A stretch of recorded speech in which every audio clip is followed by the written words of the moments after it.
Mapagpalang buhay sa atin lahat mga ka-59, mga ka-bodyguard. Nag-closing na nga ang ating Protection Agent Course Class Huwaran. Siyempre kasama natin dyan ang ating guest of honor and speaker. Walang iba kundi si Police Executive Master Sergeant Jubito C. Labini, Action PNCO DDS STMD and ESPO SOSYA.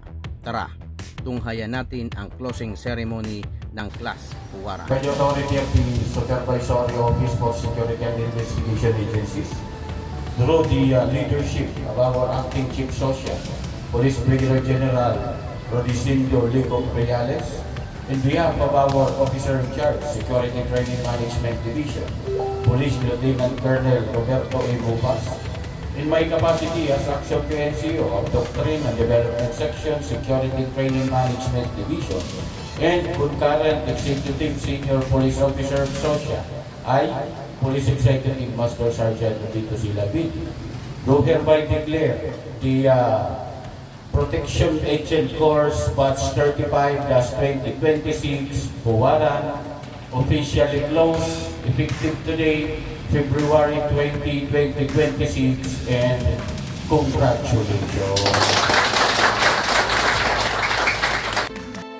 Salamat po Ama sa panibago na taon. Hindi ko sasayangin ang lahat ng iyong tugon. Lumaki man sa kahirapan ay hindi ako natinag. Palag lang ng palag na may kasamang pagsisipag. Binansag ang boss Harold nagmula pang sursugon. Panganay na lalaki obligasyon nagkaroon. Nagsimula kong kita ay nagpanak na ng buto. Salamat po Ama at nalampas ang puto. Kung nagkaroon man ako ay aking pinaghirapan. Nagsimula nung ako ay nalinaw at inabot PA Noel P. Mahalala, PA Mario Pushkin, PA Isaiah P. Guzman. For being a judge is best, PA Aslani C. Abdul Awad. For being a judge is best in firing or PA Marjan P. Silon. For being a judge is number 3 is the conclusion of PA Noel B. Mahalala.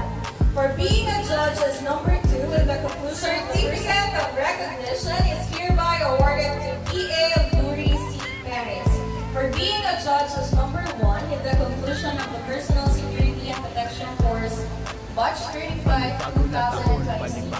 Huwaran. Daming nakabasid at mata na naatutok. Sagasayan lahat, tuloy lang sa aking pangarap. Kahit na mapagod at anumang paghihirap, subok na tupoy, panahon nang nagpatibay. Aking dugo at pawis ang nagsilbi kong alalay. Kung ako'y nagkamali, lahat ay naituwid. Hindi ako sumuko sa apoy na maatawid. Nasugatan din ako, pero bawal ang sumuko. Tinamaan din na malas kahit saan pa ko magtago. Tinutukan ko lahat, sabay hinga akong malalim. Tatamaan din kita sa pagpabor sa akin ng hangin. Madaming manghadlang ay tutuloy ako.